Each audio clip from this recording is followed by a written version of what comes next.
Несмотря на то, что у меня со зрением небольшие проблемы, у меня минус 3, но я со сцены вижу всех. Со сцены вижу каждое лицо, пытаюсь уловить каждые эмоции людей. Ну, я вообще, в принципе, увлекаюсь хорошим вокалом и часто смотрю вокальные конкурсы, просто ищу хорошие голоса. И год назад я заглянула на «Новую волну». Собственно, ничего там не нашла из конкурсантов, но YouTube любезно мне подбросил ролик Димаш Кудайберген. Я решила послушать, кто это, кто-то новенький. Включила и пропала. И вот эта вот «Новая волна» и «Грешная страсть» меня накрыли полностью. Я зацепилась за слова Родригеса, что этот парень победил на конкурсе в Китае. Побежала в YouTube смотреть, где такой конкурс в Китае. Голоса там не нашла. Нашла «Сингер». И начала его смотреть подряд. На китайском языке все выпуски. Полностью. Вот от первой минуты до последней. Пытаясь понять, ничего не было. Без субтитров? Без субтитров, да. То есть интуитивно понимаю, что там происходило. Помните первые свои впечатления, когда вы услышали Димаша на этом конкурсе? На «Новой волне» я, в принципе, не люблю мужские высокие голоса. И никогда они мне не нравились. Но тут я просто настолько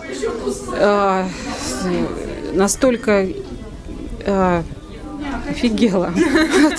Можно так у нас говорить, да. От всего. От этого диапазона, от невероятной энергетики, от этой эмоциональности, от этого смена тембров, тонов. Это было настолько всего много, да, что это просто вот требовало немедленно понять, что это такое, что это за явление такое.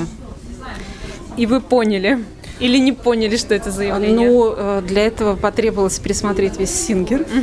Все, что было до сентября 2018 года в Ютубе, чтобы понять, что это не просто диапазон, а это особый дар передавать эмоции музыкой.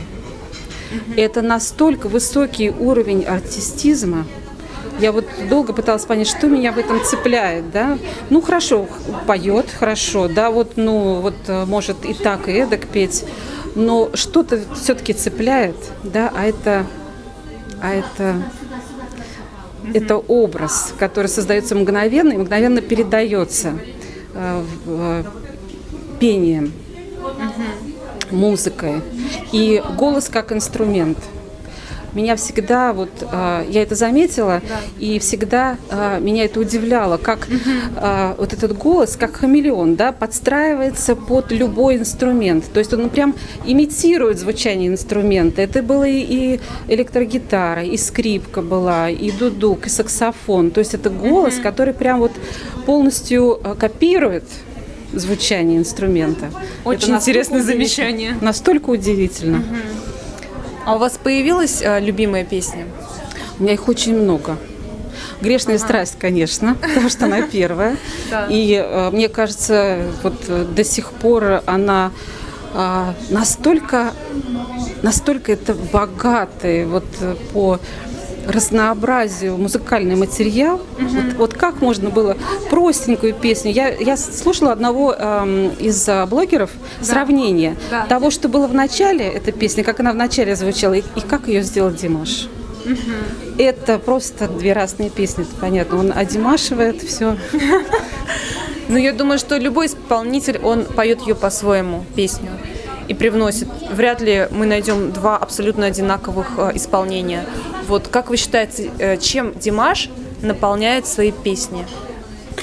Ну, он наполняет своим внутренним миром. Это абсолютно, это точно. Да? И для меня его голос, я даже писала где-то это в комментариях, что он как портал. Он моментально переносит в какое-то другое измерение. И это измерение – это его душа. И она так же, как и его диапазон, широка, она безгранична. Не имеет границ, да, не имеет границ. Это, конечно, это очень удивительно. Но он и говорил в интервью, что для него творчество, да, то есть для него сочинять музыку – это как творить новый мир. И каждый раз, когда он берет песню и интерпретирует ее, он же все время что-то досочиняет, да? Все время что-то добавляет. То есть он каждый раз из этого вот материала, да, который имеется у всех, он творит что-то, какой-то свой новый мир. И это всегда удивительно, это всегда что-то новое. И он не перестает удивлять. Как вы относитесь к последнему видеоклипу Димаша на песню «Знай»? Я в полном восторге. Я считаю, что это шедевр. Я считаю, что в создании этого мини-фильма, да, участвовали лучшие. Лучший композитор, лучший певец, лучший режиссер, не буду даже называть клипмейкером, лучшие танцоры. И они создали абсолютно новую историю. И история, которую рассказывают танцоры, она не повторяет, она не иллюстрирует слова, текст песни. И песня не иллюстрирует то, что танцуют ребята. Но они вместе создают какой-то совершенно вот этот новый мир, объемный, красочный, невероятный. И вам нравится этот мир? Да, я в полном восторге. Я не понимаю там тех, кто не хочет немножко дальше посмотреть, чем глубже, да, чем это было в начале, да. Димаш же он сам все время развивается. Мы же на всех концертах каждый раз слышим новую версию. Это здорово, это просто замечательно. И я считаю, что он сам по себе новатор. Он сам по себе первооткрыватель, Димаш. Он идет вперед, и он расширяет границы сознания. И либо ты идешь вместе с ним и узнаешь что-то новое, да, либо ты закрываешься в своем мирке. Я считаю, что Димаш – тот артист, который показывает новый путь, и надо идти за ним. Если бы вы оказались перед Димашем, что бы вы ему сказали? У меня был такой шанс, и я его поблагодарила за его творчество. Я бы ему сказала: Димаш, ты лучший. Димаш, не слушай никого, иди вперед. В споре с самим собой, без оглядки на кого бы то ни было. Только вперед. Спасибо большое. Хотите еще что-нибудь сказать? Димаш, Москва тебя любит и ждет. Очень. Очень. Очень ждет. Очень ждет. Спасибо большое. Скажи, пожалуйста, вот ты посмотрела клип «Знай». Какие у тебя ощущения? Ощущения, конечно, потрясающие. Мне клип очень понравился. Причем... Просто мнения-то разные, поэтому вот хочется узнать, что ты увидела в этом клипе. Я увидела в нем свои смыслы. Как только я поняла, что я увидела свои смыслы, я поняла, что Бадоев гений и мошенник одновременно. Почему? Какая история? Когда вышел клип на песню «Любовь уставших лебедей», было достаточно много негативных комментариев. Большая часть из них касалась того, что людям был непонятен смысл этой истории. Хотя там были бэкстейджи, было объяснение, что это за легенда, откуда она, но в целом людям было непонятно. И когда я посмотрела клип «Знай», я поняла, что эти комментарии не прошли незамеченными. Для того, чтобы людям было легче понять, что же заключено в клипе «Знай», Бадоев использовал прием вытаскивание смыслов из сознания смотрящего. Когда мы читаем книги, мы считываем на самом деле буквально первые 2-3 символа, дальше наш мозг подставляет знакомое слово из словаря, и так мы быстрее читаем, мы быстрее осознаем то, что мы видим. Здесь он использовал точно такой же трюк. Он настолько схематично нарисовал линии любви между мужчиной и женщиной, что для того, чтобы эта картинка обрела в вашей голове объем и смысл, вы вынуждены ее дополнить собственным видением любви, чтобы картинка сложилась. И таким образом вам легче понимать клип, потому что он наполнен не теми вещами, которые туда Бадоев заложил, а вашими собственными мыслями, чувствами. Именно в этом заключается его гениальность и мошенничество одновременно. Хорошо. А что увидела ты? Я увидела...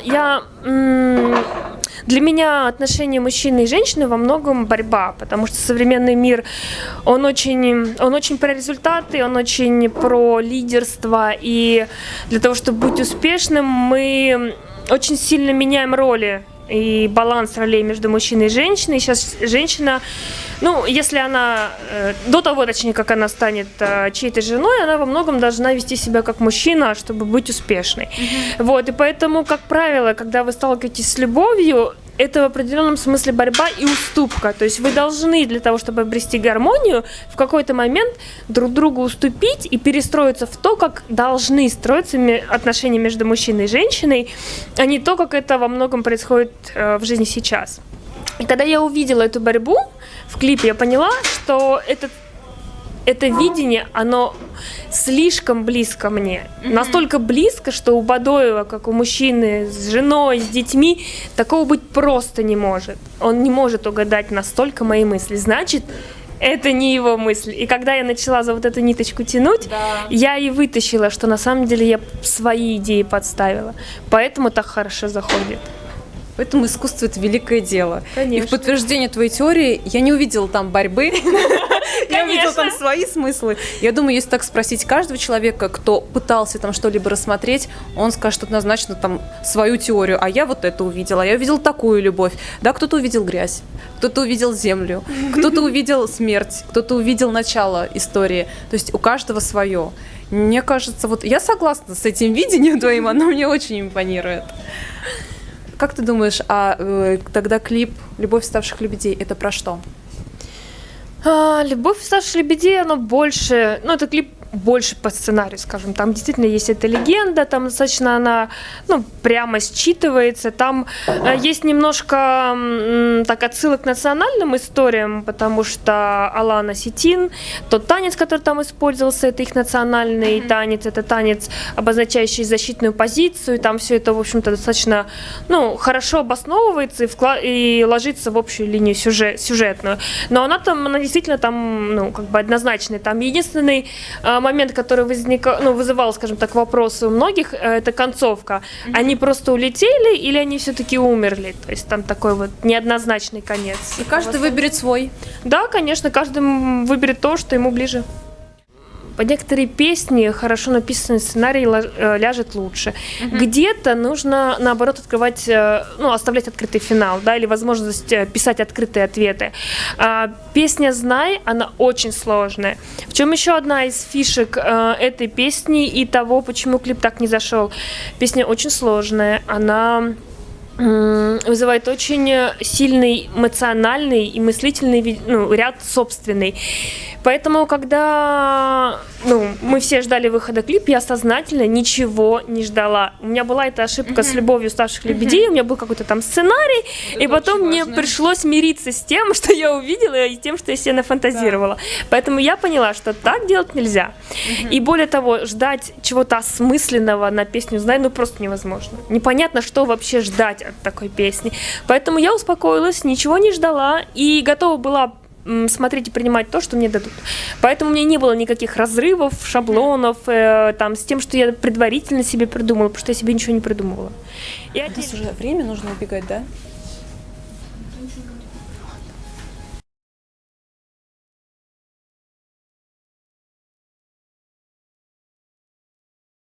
Знаете, я благодарен своим слушателям и предпочитателям моего творчества за то, что они показывают, как надо на самом деле любить музыку.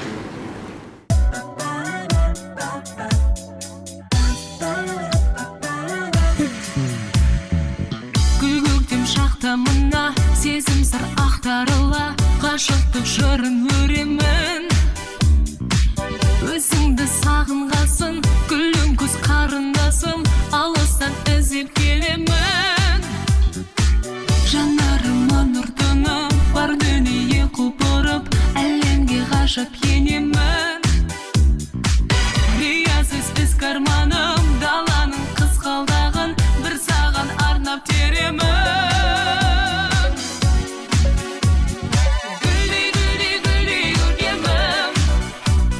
Жүрегімде сенің еркінің, қуанышым аз